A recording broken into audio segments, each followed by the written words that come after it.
Môre sê woensdagoggend kuiertyd. Mense en hulle stories fascineer my. En as 'n mens wat sy storie deel ook 'n stukkie van hulle lewensfilosofie deel, is dit iets wat my gedagtes aan die gang sit. En dis vir my heerlik om dan daaroor te gaan nadink. Jack de Priester het 'n program Koppie Thee Fontein. En hy het 'n gesprek gehad met die bekroonde dramaturg Saartjie Botha. En iets wat sy gedeel het rondom 'n lewensfilosofie is nou besig om in my gedagtes te maal. Miskien is dit omdat ek 'n Mariaan in daai seisoen is. Aan die ander kant het dit vir my 'n nuwe verstaan gegee van Abraham in Genesis 12. Dit is altyd vir my die groot vraag, maar hoe het Abraham dan nou ankers opgetrek op 'n hoë ouderdom waar hy gevestig was, waar dit goed gegaan het met hom? Die vreemde ingetrek het, hy het nie geweet waarheen nie, hy het wel geweet wat ek ook al en waar ek ook al kom, ek gaan alles van vooraf moet doen en opbou. En dit wat sy gesê het, gee my hoop vir my en Mariaanse seisoen, gee my beter begrip vir Abraham en wat met hom gebeur het. Nou wat het sy gesê? Jack vra haar die vraag, waar sal jy graag wil woon? Ons almal trek mos maar rond vir ons beroepe, maar iewers in jou hart het jy jou hartsplek. En hy het nou probeer vasstel, waar sal sy graag wil woon? Waar is haar hartsplek? En sy het geantwoord, ek is 'n Vrystaat, en my hart is in die Vrystaat. En as ek reg onthou het sy gesê, ek het 'n hinkering na die Oos-Vrystaat. Maar toe sê sy, en deel sy hierdie stukkie lewensfilosofie. Sy sê, haar ouma het altyd vir haar gesê, my kind, jou vergenoegdheid trek altyd saam met jou. En daarom, sê sy vir Jack, maak nie regtig saak waar ek bly nie. Omdat my vergenoegdheid in my, saam met my trek, sal ek gelukkig wees, waar ek ook al is. Nou ek en Mariaan is nou op daai stadium wat ons moet begin besin, waar sal ons volgende aftree blyplek wees? Gaan dit beteken dat ons wortels optrek? En uiteraard wondere ou tog maar, waar gaan jy gelukkig wees?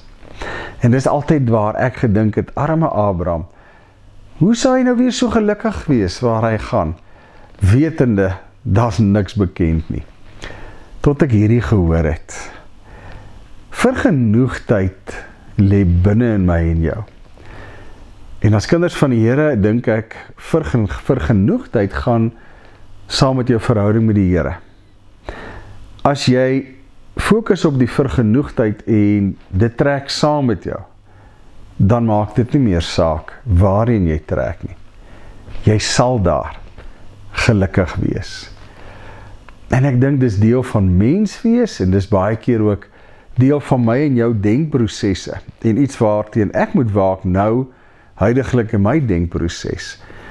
Ons hou ons besig met die hinkering, die hartsbegeerte, en wanneer dit oorwegend word in my en jou denkprosesse, kan ons kontak verloor met daai vergenoegdheidsfaktor.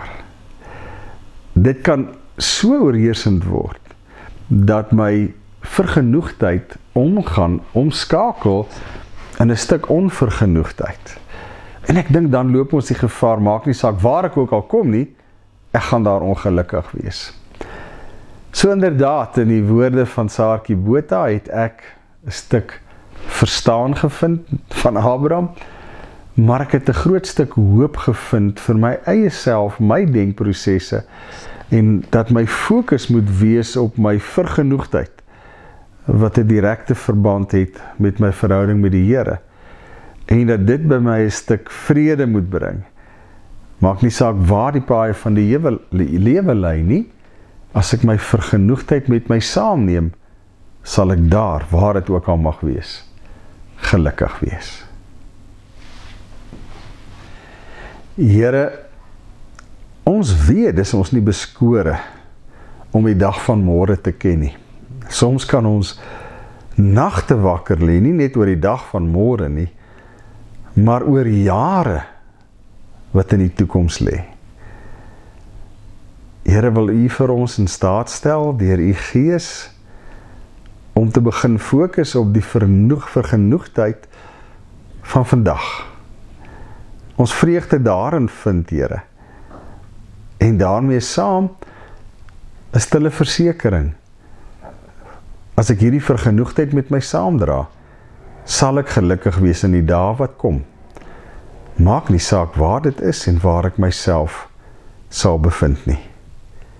Ja, Here, stap met ons die paai van die lewe en wil U daagliks vir ons 'n diepe vergenoegdheid bring.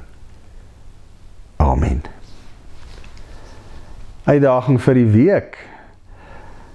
Kom ons wees net doodgewoon eerlik met onsself. Wat leef in ons harte? Veral oor die dag van môre.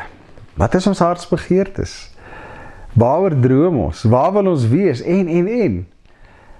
En dan wees ons met onsself eerlik oor waar pas vergenoegdheid op die oomblik in my lewe? Wat uiteraard gekoppel is direk aan my verhouding met die Here. Wat 'n prioriteit is dit in my lewe? Koester ek dit bo alles? En ja, as ek dan daardie vergenoegdheid het, om daarin rus te vind vir die dag van môre. En nie wakker te lê oor die dag van môre nie, maar te weet, omdat my vergenoegdheid saam met my reis, sal ek daar, wanneer, waar en hoe ook al, gelukkig wees. Mag jy in hierdie week wat kom, 'n wonderlike tyd saam met die Here hê, rondom jou drome, waar ons elkeen eerlik mag wees, maar die balans van droom en vergenoegdheid vind, in dit wat die Here vir my gee. 'n wonderlike week.